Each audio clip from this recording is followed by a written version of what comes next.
Hello and welcome to God owns tomorrow. इस episode में एक बार फिर से आपका स्वागत करता हूं और मैं विश्वास करता हूं कि आज आप इस वचन से आशीष पाएंगे। ये वचन आज जो मैंने लिया है वो यीशु मसीह के आनंद के विषय में है। What makes Jesus happy? Was Jesus ever happy on certain things? क्या ऐसा हुआ कि यीशु मसीह किसी किसी बात पर आनंदित हुआ अपने लोगों से, अपने लोगों को देख करके, या क्या चीज़ों की वजह से यीशु मसीह बहुत आनंदित हुआ? एक हिस्से को रखेंगे, लूका 10 अध्याय और उसके 21 पद से पढ़ रहा हूं। उसी घड़ी वो पवित्र आत्मा में होकर आनंद से भर गया और कहा, हे पिता, स्वर्ग और पृथ्वी के प्रभु, मैं तेरा धन्यवाद करता हूं कि तूने इन बातों को ज्ञानियों से छिपा रखा और समझदारों से छिपा रखा और बालकों पे प्रकट किया। हाँ हे पिता, क्योंकि तुझे यही अच्छा लगा। मेरे पिता ने मुझे सब कुछ सौंप दिया है और कोई नहीं जानता कि पुत्र कौन है केवल पिता, और पिता कौन है यह भी कोई नहीं जानता केवल पुत्र के, और जिस पर पुत्र उसे प्रकट करना चाहे। एक खास बात मुझे दिखाई दे रही है कि यीशु मसीह पवित्र आत्मा में होकर आनंद से भर गया, पर लिखा है उसी घड़ी। वो कौन सी घड़ी थी? What made Jesus so happy in the Holi spirit? पहली चीज तो मैं एस्टैब्लिश करना चाहता हूं कि आनंद जो है वो परमेश्वर की ओर से आने वाला एक गिफ्ट है। ये पवित्र आत्मा आपके अंदर पैदा करता है, एक फ्रूट है ये, और परमेश्वर चाहता है कि उसके लोग आनंद करें। और इसीलिए फिलिपियों 3 में 4 में और पूरे फिलिपियों की पत्री में बार बार आनंद के विषय में लिखा है। फिलिपियों 4:4 में तो याद लिखा, प्रभु में सदा आनंदित रहो। पौलुस को भी मालूम है कि आनंद जो है वो प्रभु के अलावा कहीं और नहीं हो सकता। और यहां हम देख रहे हैं यीशु मसीह आनंदित हो रहा है। आनंदित किसी चीज को नहीं देख के हो रहा है, पर आनंदित हो रहा है पवित्र आत्मा में और कुछ चीजों को देख करके। पहली चीज तो आपको यह बताऊं कि यह आनंद पवित्र आत्मा के फल में से दूसरे नंबर पे आता है। प्रेम के बाद तुरंत आता है आनंद। गलतियों 5:22 में लिखा है।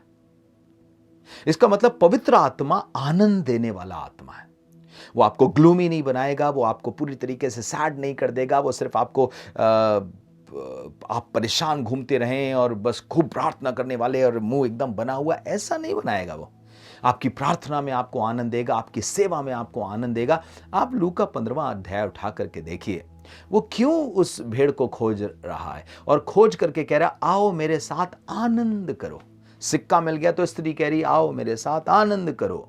और पिता भी अपने बेटे को लौट करके आने के बाद सबसे कहता, आओ मेरे साथ आनंद करो, मेरे आनंद में हिस्सेदार बन जाओ। मत्ती 25 में हम देखते हैं, मेरे आनंद में बराबर के संभागी हो जाओ, बराबर के हिस्सेदार हो जाओ। इसका मतलब परमेश्वर आनंद देने वाला परमेश्वर है। And this Joy is only found in Holi spirit. Romeo 14 अध्याय उसके 17 पद में लिखा है, परमेश्वर का राज खाना पीना नहीं, परंतु धर्म, मेल मिलाप और वो आनंद है जो पवित्र आत्मा में होता है।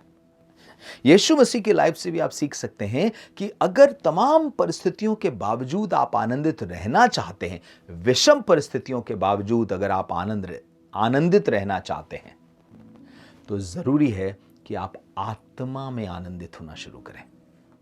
It is one of the blessings in the Holi spirit. मैं ये नहीं कह रहा हूं कि एक जगह किनारे बैठ करके सिर्फ आप हंसते रहेंगे, पर आप आनंदित होंगे।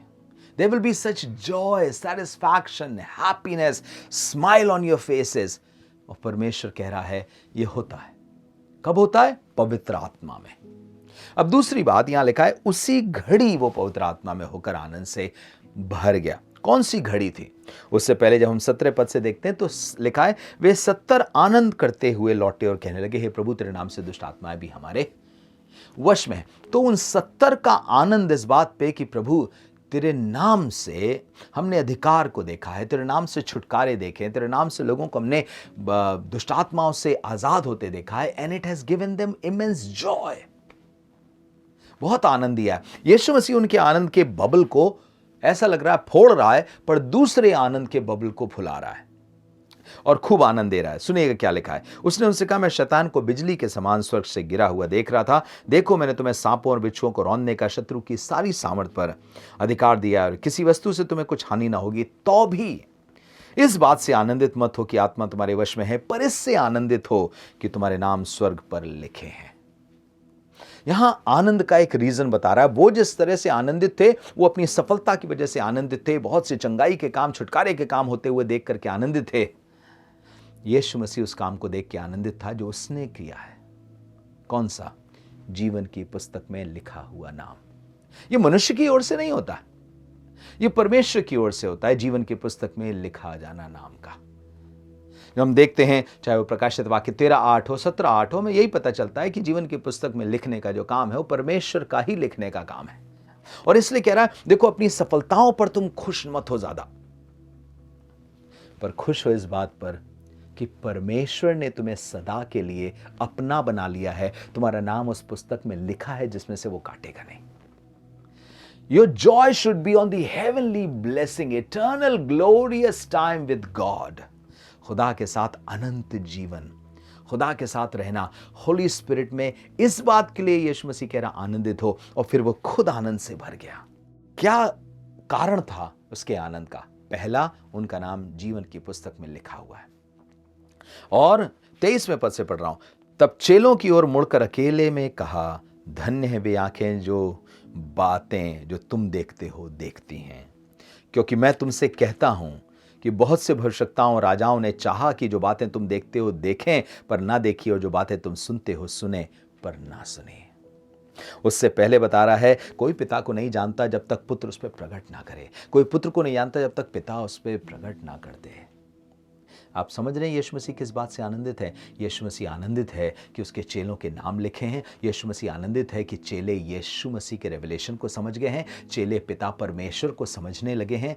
और चेलों के लिए एक बात कि तुम सुन रहे हो और देख रहे हो।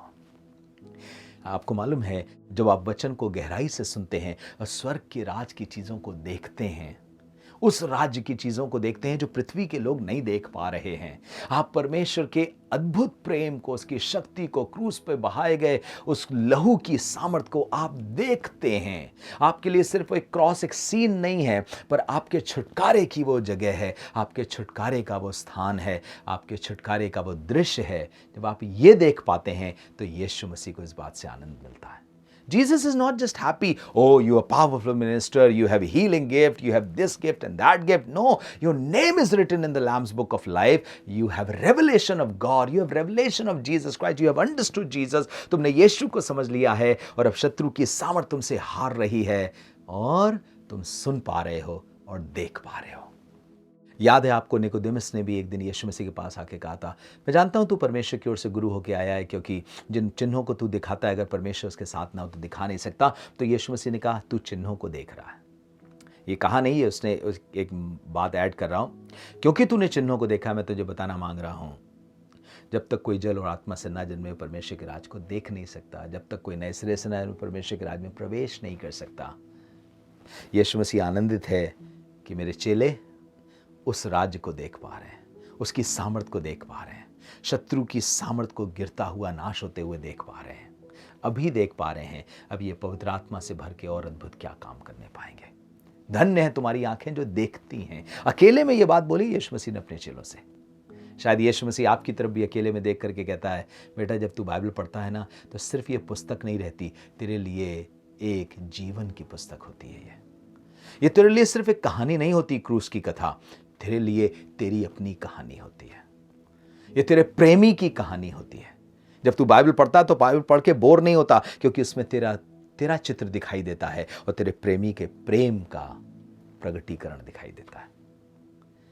मेरी प्रार्थना है कि आपकी आंखें खुलें और ये यीशु को आनंदित करेगी बात। मेरी प्रार्थना है कि आप यीशु मसीह को समझें और ये बात यीशु मसीह को आनंदित करेगी। मेरी प्रार्थना है कि आप सबके नाम जीवन की पुस्तक में लिखे हों और ये बात यीशु मसीह को आनंदित करेगी। This is what gives joy to Jesus Christ. प्रभु आपको आशीष दे, आप सदा के लिए उसके इस रेवलेशन में बने रहें, उसके आनंद में बने रहें, और आत्मा में आप भी आनंदित हों, क्योंकि यीशु मसीह आपको देख करके आनंदित हो रहा है, उस प्रकाशन की वजह से, उस अनुग्रह की वजह से, और आपके वचन सुनने और देखने की वजह से। God bless you.